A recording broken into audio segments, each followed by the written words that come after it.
Assalamualaikum warahmatullahi wabarakatuh. Perkenalkan, nama saya Muhammad Fajar Berlian dengan NIM 2023002006. Saya dari semester 3. Di sini saya akan mempresentasikan tentang software, hardware, dan dampak teknik. Yang pertama, di sini ada pengertian software. Software atau komputer adalah seperangkat instruksi, data, atau program yang digunakan untuk mengoperasikan komputer dan menjalankan tugas-tugas tertentu. Software merujuk pada program yang terdapat dalam komputer dan hanya bisa dilihat, sehingga perangkat lunak tersebut tidak dapat dirasakan fisiknya seperti halnya perangkat keras. Selanjutnya, fungsi software. Yang pertama, menyediakan fungsi penting komputer seperti ketersediaan sistem operasi dan sistem pendukung komputer agar dapat beroperasi. Yang kedua, mengelola setiap hardware yang ada di komputer agar dapat bekerja secara bersamaan. Yang ketiga, mengidentifikasi program-program yang ada di komputer.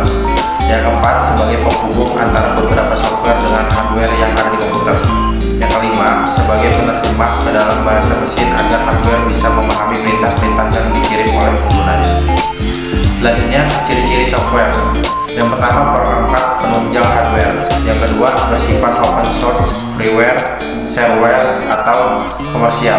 Yang ketiga, membutuhkan file installer untuk menginstalnya.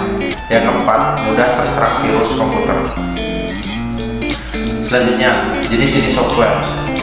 Yang pertama, sistem operasi. Sistem operasi atau operating system dikenal sebagai perangkat lunak yang digunakan untuk mengatur setiap perangkat keras yang telah terhubung dengan CPU komputer. Yang kedua, program aplikasi. Pada umumnya, sebuah perangkat lunak telah digunakan untuk menyelesaikan tugas-tugas tertentu.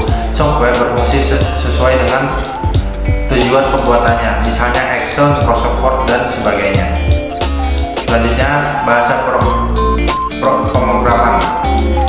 Bahasa pemrograman merupakan bahasa yang digunakan dalam pembuatan sebuah program. Jika ditelisik lebih lanjut, ada beberapa macam bahasa pemrograman seperti Java, PHP, HTML, C, C++, dan lainnya. Fungsi software. Di sini fungsi software dalam kehidupan sehari-hari ada 3 ya, sebagai alat komunikasi, sosial media, dan hiburan. Selanjutnya, apa itu perangkat keras? Hardware. Definisinya, perangkat keras atau hardware adalah komponen fisik yang menyusun komputer dan dapat dilihat serta dipegang. Perangkat keras berfungsi untuk mengakses perangkat lunak dan data.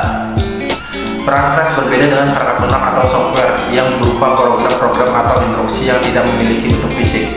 Perangkat lunak menyediakan instruksi untuk perangkat keras dalam menyelesaikan tugasnya. Selanjutnya, jenis-jenis perangkat keras atau hardware.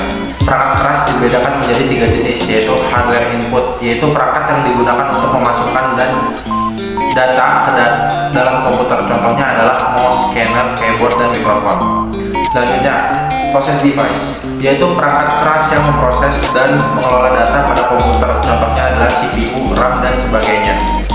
Yang ketiga, hardware output, yaitu perangkat keras yang berguna untuk mencetak dan menampilkan informasi dari hasil output data. Contohnya adalah monitor, speaker, dan printer. Selanjutnya, fungsi perangkat keras atau hardware.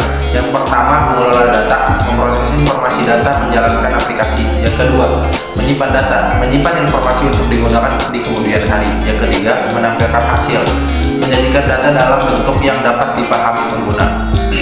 Selanjutnya, perkembangan perangkat keras hardware.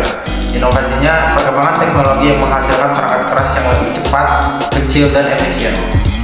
Dan terkini, kecenderungan pengguna perangkat keras seperti IoT, Internet of Things, AI, Artificial Intelligence, dan komputasi awal. Selanjutnya, dampak perkembangan teknologi di era digital. Di sini ada dampak positif dan negatif dan tindakan yang harus kita lakukan ya.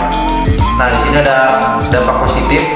Dampak positifnya itu untuk media penyebaran informasi, sarana berbagi file, memperluas jaringan pertemanan, memajukan dunia pendidikan. Nah, dampak negatifnya itu ada kejahatan dunia maya seperti cybercrime dan melemahkan dan menurunkan sensitivitas. Nah, tindakan yang harus kita lakukan adalah